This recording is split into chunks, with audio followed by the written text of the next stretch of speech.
صاف دل انسان کی 5 نشانیاں۔ نبی کریم صلی اللہ علیہ وسلم کا یہ فرمان ضرور سن لو۔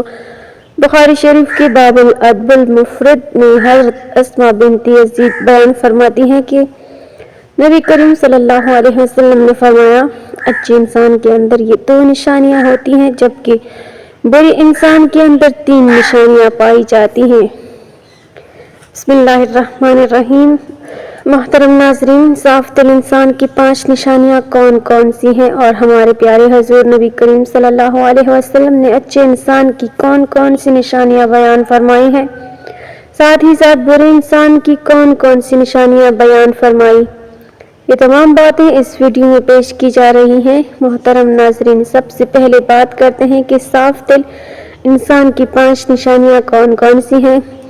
ماہرین نفسیات کے مطابق صاف دل انسان میں یہ 5 نشانیاں پائی جاتی ہیں۔ نمبر 1، ایسا شخص جو بہت جلد جذباتی ہو جاتا ہے، یعنی جب اس کے سامنے کوئی غلط بات کی جائے تو اس بات سے قطع نظر کہ آگے کون کون بیٹھا ہے یا اس کے جذباتی پن کے کیا کیا نقصان ہو سکتے ہیں، وہ کھل کر اپنی سچائی کا اظہار کرے گا اور اس مقصد کے لیے جذبات کا سہارا لے گا۔ نمبر 2، ایسا شخص جس کا غصہ تھوڑی دیر کے لیے ہوگا، یعنی جیسے وہ بہت جلد جذباتی ہو جاتا ہے اور سامنے والے سے لڑ جاتا ہے، ویسے ہی بہت جلد ٹھنڈا بھی ہو جاتا ہے اور پھر سے بالکل ایسا ہو جاتا ہے کہ جیسے کچھ ہوا ہی نہیں۔ نمبر 3، ماہرین نفسیات کہتے ہیں کہ ایسا شخص نہایت حساس طبیعت کا مالک ہوتا ہے اور لوگوں کے تلخ رویے اسے بہت تکلیف دیتے ہیں، یعنی ایک صاف دل انسان جب کسی کا تلخ رویہ دیکھتا ہے تو اندر سے ٹوٹ جاتا ہے۔ نمبر 4، ایسا شخص جو ہر رشتے کو دماغ کے بجائے اپنے دل سے نبھائے گا، یعنی جس کے ساتھ تعلق نبھائے گا دل سے نبھائے گا، پورے کا پورا اسی کا ہو جائے گا اور ہر دم اس کی خیر اور بھلائی کے لیے بے قرار رہے گا۔ نمبر 5، ماہرین نفسیات کے مطابق ایک اچھے اور صاف دل انسان کی 5ویں نشانی یہ ہے کہ ایسا شخص کبھی کسی کے دل میں اپنے لیے وہ خلوص اور محبت نہیں جگہ پائے گا جو وہ دوسروں کے لیے محسوس کرتا ہے، جبکہ اس کے برعکس چالاک، ہوشیار، مکار اور چاپلوس قسم کے لوگ سب کے پیارے ہوتے ہیں۔ محترم ناظرین، یہ وہ 5 نشانیاں ہیں جو ایک صاف دل انسان کے لیے ماہر نفسیات بتاتے ہیں۔ آئیے اب اس کائنات کے سب سے بڑے امام اور پیشوا نبی آخر الزمان حضرت محمد مصطفیٰ صلی اللہ علیہ وسلم کے زبان اقدس سے جانتے ہیں کہ اچھے اور صاف دل انسان کی کیا خوبیاں ہیں۔ امام بخاری رحمۃ اللہ علیہ نے کتاب الادب المفرد میں لکھا کہ حضرت اسماء رضی اللہ تعالی عنہا فرماتی ہیں کہ ایک دن جناب رسول اللہ صلی اللہ علیہ وسلم نے فرمایا کہ کیا میں تمہیں تمہارے اچھے لوگوں کے بارے میں نہ بتاؤں؟ صحابہ رضوان اللہ عنہ نے عرض کیا، یا رسول اللہ ضرور آگاہ فرمائیے۔ جناب نبی اکرم صلی اللہ علیہ وسلم نے فرمایا، وہ لوگ جنہیں دیکھا جائے تو خدا یاد آ جائے، یعنی جن لوگوں کو دیکھ کر خدا یاد آ جائے وہ تم میں سے اچھے لوگ ہیں۔ اس کی 2 صورتیں بیان کی جاتی ہیں۔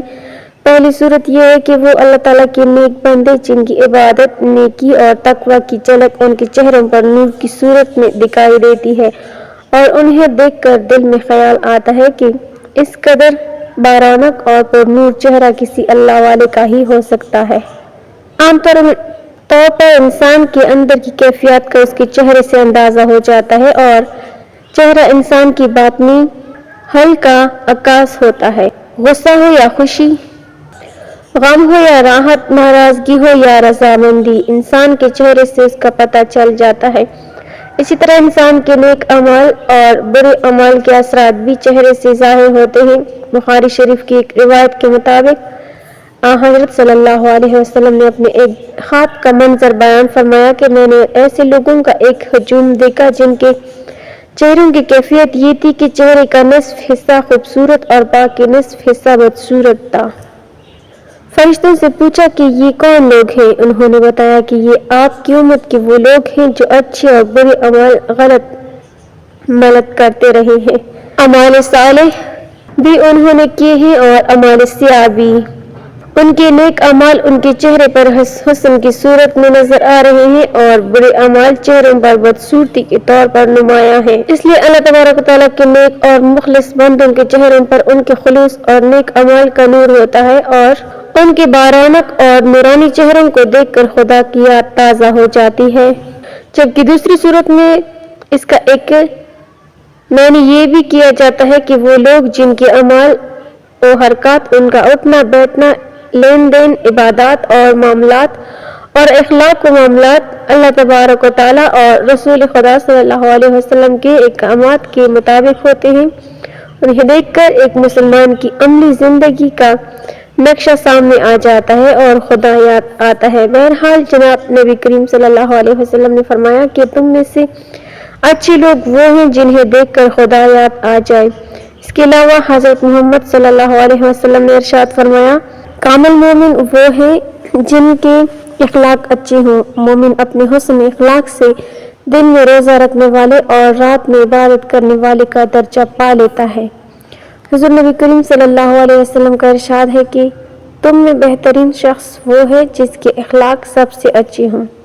ہمارے اخلاق ہمارے خالق و مالک کے ساتھ بھی اچھے ہونے چاہیے اور بندوں کے ساتھ بھی۔ خالق و مالک کے ساتھ اچھے اخلاق کا مطلب یہ ہے کہ اسے ایک جانے، اس کا ہمسر کسی کو نہ بنائے، جو مال اس نے دیا ہے اس میں سے اس کی راہ میں خرچ کریں، نماز کی پابندی کریں، یوم آخرت پر ایمان رکھیں، قرآن پاک اور دیگر آسمانی کتابوں پر ایمان رکھیں، اس کی حلال کردہ چیزوں کو حلال اور حرام کردہ چیزوں کو حرام جانیں، ہمیشہ اپنے خالق و مالک کا شکر ادا کرتے رہیں اور تکلیف پہنچنے پر صبر کریں۔ یہ اوصاف ہے اچھے اخلاق والوں کا اپنے رب کے ساتھ۔ اسی طرح ہمارے اخلاق بندوں کے ساتھ بھی اچھے ہونے چاہیے۔ اچھے اخلاق کے لیے علم کا ہونا ضروری ہے، اس لیے علم حاصل کریں اور اس علم سے لوگوں کو فائدہ پہنچائیں۔ ماں باپ کی فرمانبرداری کریں، انہیں کبھی جھڑکیں نہیں، ان کے ساتھ نرمی سے بات کریں، انہیں اف تک نہ کہیں، ان کی صحت کا خیال رکھیں، ان کو اپنے ساتھ رکھ کر ان کی خدمت کریں۔ بندوں کے ساتھ اچھے اخلاق میں یہ بھی ہے کہ رشتہ داروں کے ساتھ صلح رحمی سے پیش آئیں، رشتوں کو نبھائیں، رشتوں کو جوڑیں۔ حضور نبی کریم صلی اللہ علیہ وسلم کا ارشاد ہے کہ جو تمہیں محروم کرے تم اسے عطا کرو۔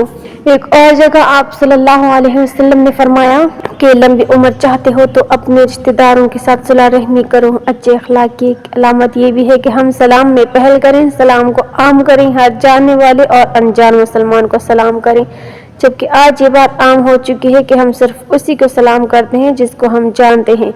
محترم ناظرین، جہاں نبی کریم صلی اللہ علیہ وسلم نے اچھے لوگوں کی دو خصوصیت بیان فرمائی، وہیں پر فرمایا، کیا میں تمہیں تمہارے برے لوگوں کے بارے میں نہ بتاؤں؟ صحابہ کرام رضوان اللہ عنہم نے عرض کیا، یا رسول اللہ صلی اللہ علیہ وسلم ضرور بیان فرمائیں۔ آپ صلی اللہ علیہ وسلم نے 3 باتوں کا ذکر فرمایا۔ ایک یہ کہ چولیاں کانے والے یعنی ایک دوسرے کی چولی کرنے والے لوگ چولی کہتے ہیں، ایک دوسرے کو خواہ ان کی باتیں پہنچانے والے، ایک کی بات دوسرے کے آگے، دوسرے کے تیسرے کے آگے اور تیسرے کی بات چوتھے کے آگے۔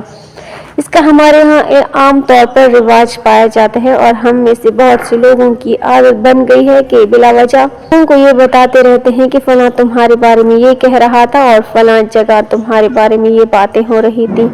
بلا ضرورت ایسی باتیں کرنا شرعاً گناہ کبیرہ شمار کیا جاتا ہے، لیکن ہمارے ہاں سرے سے اس کو گناہ ہی نہیں سمجھا جاتا، حالانکہ یہ باتیں اکثر جھگڑوں کا باعث بنتی ہیں۔ ہمارے معاشرے میں ہونے والے باہمی تنازعات اور جھگڑوں کی وجوہ تلاش کی جائے تو اکثر تنازعات کے پس منظر میں کوئی نہ کوئی چولی کار فرما ہوتی ہے، چنانچہ یہ بہت برا عمل ہے اور اسے جناب نبی اکرم صلی اللہ علیہ وسلم نے برے لوگوں کی علامت قرار دیا ہے۔ دوسری بات فرمائی کہ دوستوں کے درمیان فساد ڈالنے والے برے لوگوں میں شمار ہوتے ہیں۔ یہ بھی ایک معاشرتی بیماری ہے کہ چند دوست اکٹھے محبت و اعتماد کے ساتھ رہ رہے ہیں، اگر کوئی آدمی ان کے درمیان غلط فہمیاں ڈال کر ان کی دوستی کو دشمنی میں بدل دیتا ہے تو وہ بہت بری حرکت کا مرتکب ہوتا ہے۔ اسی طرح ایک خاندان محبت و اعتماد کے ساتھ زندگی بسر کر رہا ہے اور کوئی شخص دخل دے کر ان کی محبت و اعتماد کی فضا کو خراب کر دیتا ہے تو وہ کوئی اچھا کام نہیں کر رہا۔ محبت و اعتماد کی فضا خاندانوں میں ہو، دوستوں میں ہو، مشترکہ کام کرنے والے میں ہو، اس میں فساد ڈالنے والوں کو جناب رسول اللہ صلی اللہ علیہ وسلم نے برے لوگوں میں شمار کیا ہے۔ تیسری بات، حضور صلی اللہ علیہ وسلم نے فرمائی کہ شریف اور باعزت لوگوں میں عیب تلاش کر کے انہیں بدنام کرنے والے بھی برے لوگ ہوتے ہیں۔ عیب اور کمزوری سے کوئی شخص پاک نہیں، لیکن اللہ تعالیٰ اپنے فضل و کرم کے ساتھ اکثر لوگوں کا پردہ رکھتے ہیں۔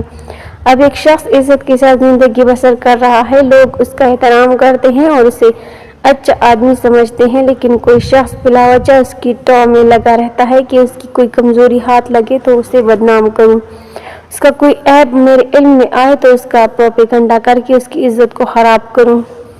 لوگوں کے عیب تلاش کرنے کے لیے ٹو میں رہنا، خاص طور پر معزز اور شریف لوگوں کے حالات کا تجسس کر کے ان کے عیوب ڈھونڈنا اور پھر انہیں منتشر کر کے ان کی بدنامی اور بے عزتی کا باعث بننا کوئی اچھی صفت نہیں ہے۔ حضرت محمد صلی اللہ علیہ وسلم نے ایسا مزاج رکھنے والوں کو برے لوگ قرار دیا ہے۔ میں اپنے محترم ناظرین سے عرض کرنا چاہتی ہوں کہ یہ تینوں خرابیاں آج ہمارے درمیان موجود ہیں، اور چونکہ ہم ان کے عادی ہو گئے ہیں اس لیے ہمیں یہ محسوس نہیں ہوتی اور ہم بلا تکلف یہ حرکتیں کرتے چلے جاتے ہیں۔ جناب نبی اکرم صلی اللہ علیہ وسلم کے ارشاد گرامی کا بار بار مطالعہ کرنا چاہیے، اس پر غور کرنا چاہیے اور پھر اپنے معمولات اور مزاج و عادات پر بھی نظر ڈال کر اپنی کمزوریوں کو محسوس کرتے ہوئے اصلاح کی کوشش کرنی چاہیے۔ اللہ تبارک و تعالیٰ سے دعا ہے کہ ہمیں ان بڑی بڑی معاشرتی برائیوں سے محفوظ و معمون فرمائے اور ہمیں ان لوگوں کے راستے پر چلنے کی توفیق و مرحمت فرمائے جن کو نبی کریم صلی اللہ علیہ وسلم نے اچھے لوگ قرار دیا ہے، آمین۔ ناظرین، کمنٹ باکس میں اللہ تعالیٰ کے 99 ناموں میں سے ایک نام ضرور ٹائپ کریں۔